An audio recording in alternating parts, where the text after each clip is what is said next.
Laundry. Laundry is the bane of my existence. No matter how many loads I do daily, there is always more laundry to do. I have this general theory about chores in our house. If you do the dishes every day, even if you don't put them away, and if you make your bed, and if you do laundry, even a messy house somehow looks clean. But how does one make laundry more efficient? You must have rules.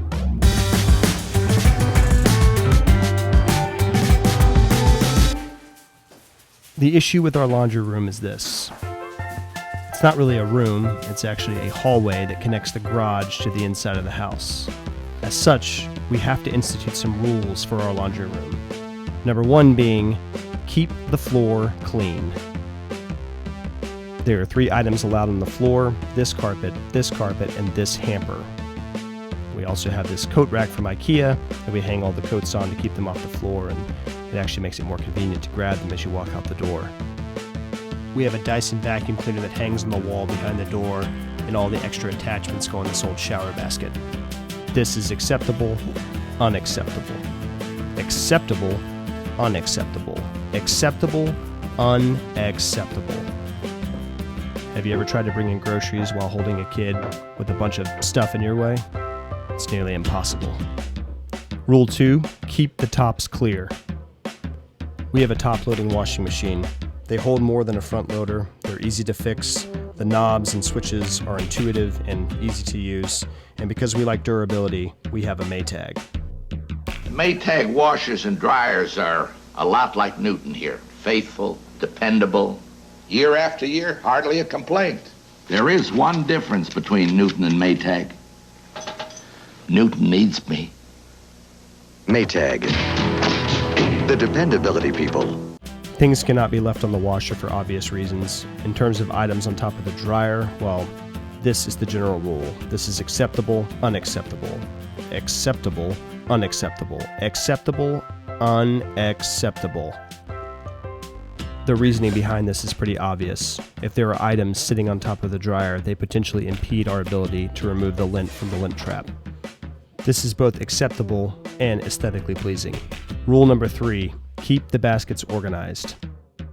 I have this theory about laundry baskets, that the more baskets you have, the less likely you are to put away the clothes that are either folded or unfolded in them. 2 baskets is perfect. That is the ideal number. But where do you keep them?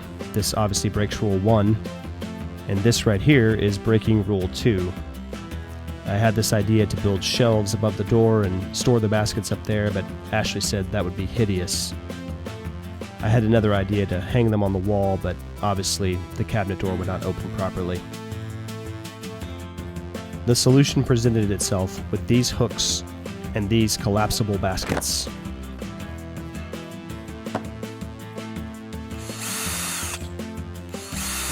I drilled the hooks into the wall and then placed the collapsible baskets one on top of another behind the door.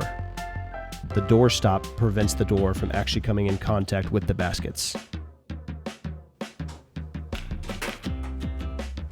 The concept is very simple. Once the clothes are done drying, you pull a basket off the wall and put said clothes into the basket. This will allow you to take them out and begin to fold them. If one were to walk into the laundry room and then see that both baskets are not on the wall, that would indicate that there are folded or unfolded clothes that need to be put away. Once the clothes are put away, the folded basket is put back on the wall. 2 folded baskets on the wall mean that laundry is done. Rule number 4, don't just throw the clothes in the basket. How you fold the clothes really does not matter. What matters is how you put the clothes into the basket. And I will use this rudimentary, not to scale cardboard model of our upstairs to demonstrate my point. And this person represents anyone putting laundry away in our house. And if one goes upstairs with an unorganized basket of laundry, there's a potential to waste a substantial amount of time. You begin the process by going to Daniel's room, and that's where you start putting clothes away. Once you're done there, you head over to Charlotte's room to continue. Once you get there, that's when you realize, wait, this shirt doesn't belong in here. That's actually Daniel's shirt. So you take that back to Daniel's room. Once you get there and put the shirt back, you then take the basket and head back to Charlotte's room. Once you get to Charlotte's room, you realize, wait, these aren't Charlotte's clothes, these are Catherine's. Let me head over to Catherine's room, and hold on a second, a minute has already gone by. Once you get to Catherine's room, you put the clothes up, and then at that point, you head back to Charlotte's room. At this point, you're done with the laundry, you fold up the basket like you're supposed to, and you think you've done a pretty good job, except that took you 3 minutes and 42 seconds. Now, you could just drop the basket in the middle of the landing and use that as a centralized location and run around like a chicken with your head cut off, trying to put laundry away in each kid's room. But that's just crazy. There must be a better solution.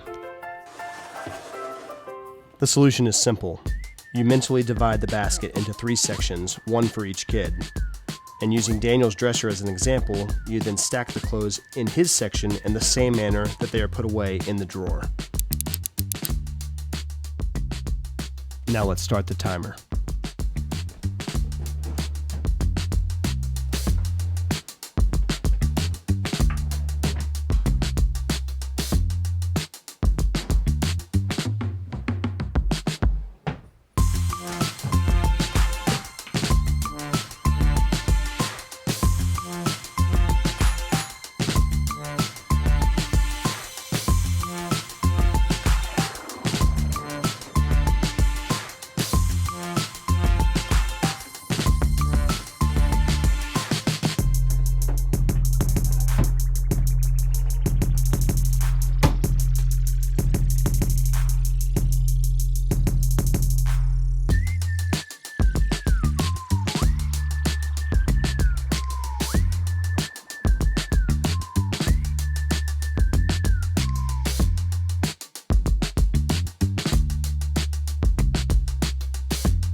One minute and 10 seconds.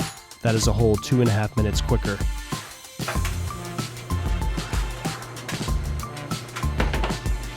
Imagine if you could compound 2.5 minutes over the course of a day, over the course of a week, shoot, over the course of a month.